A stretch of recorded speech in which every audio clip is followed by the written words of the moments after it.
Hello everyone, আসসালামু আলাইকুম। কেমন আছেন সবাই? আমার অনিক আফ্রিদি কুকিং পরিবারে আপনাদের সবাইকে সুস্বাগতম।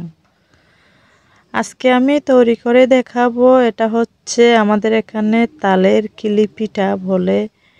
আপনাদের দেশে কি পিঠা বলে আমি জানি না।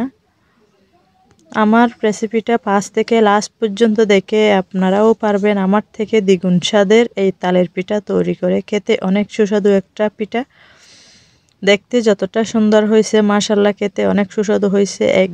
এই তালের পিঠা হচ্ছে একবার খেলে বারবার খেতে ইচ্ছা করবে, আপনিও পারবেন।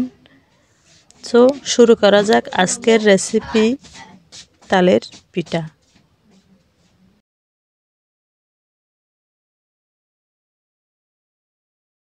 তালের পিঠা তৈরি করার জন্য আমি দুইটা পাকা তাল নিছি। এগুলো হচ্ছে গাছ থেকে ঝরে পড়া তাল, একদম সুগন্ধি বের হয়েছে, অনেক বেশি মজে গেছে তালগুলা। দেখেন আমি কিভাবে বাইরের খোসাটা ছাড়িয়ে নিচ্ছি। এখন আমি এখানে 3টা দানা হয়েছে, এইগুলা আমি একটা চামচ দিয়ে টেনে টেনে পিউরগুলা বের করে নিচ্ছি একটা যাহাতে করে। আমি পিউরগুলা একটু সেকে নিছি, দেখেন কতটা পিউর হয়েছে আমার।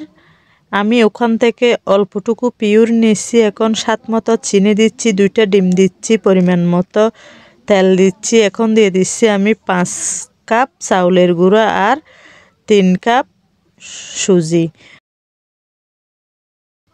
1 চামচ পরিমাণ ইস্ট দিছি, 1 চামচ পরিমাণ বেকিং পাউডার দিছি, 1 চামচ পরিমাণ বেকিং সোডা দিছি। এখন আমি সবগুলো একসাথে হাত দিয়ে ভালো করে মেখে নিচ্ছি।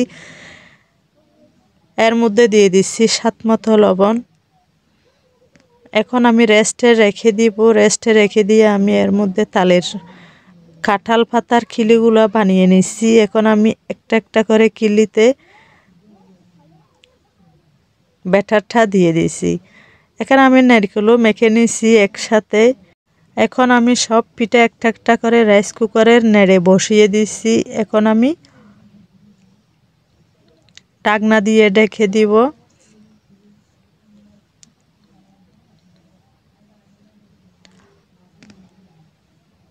আমার পিঠাটা হয়ে গেছে, দেখেন একদম ফেটে ফেটে গেছে, অনেক সুস্বাদু হয়েছে, কতটা সুন্দর হয়েছে আপনারাই দেখতে পাচ্ছেন। আর কতটা স্বাদ হয়েছে সেটা আপনাদেরকে বলে বোঝানো যাবে না, অত বেশি স্বাদ হয়েছে।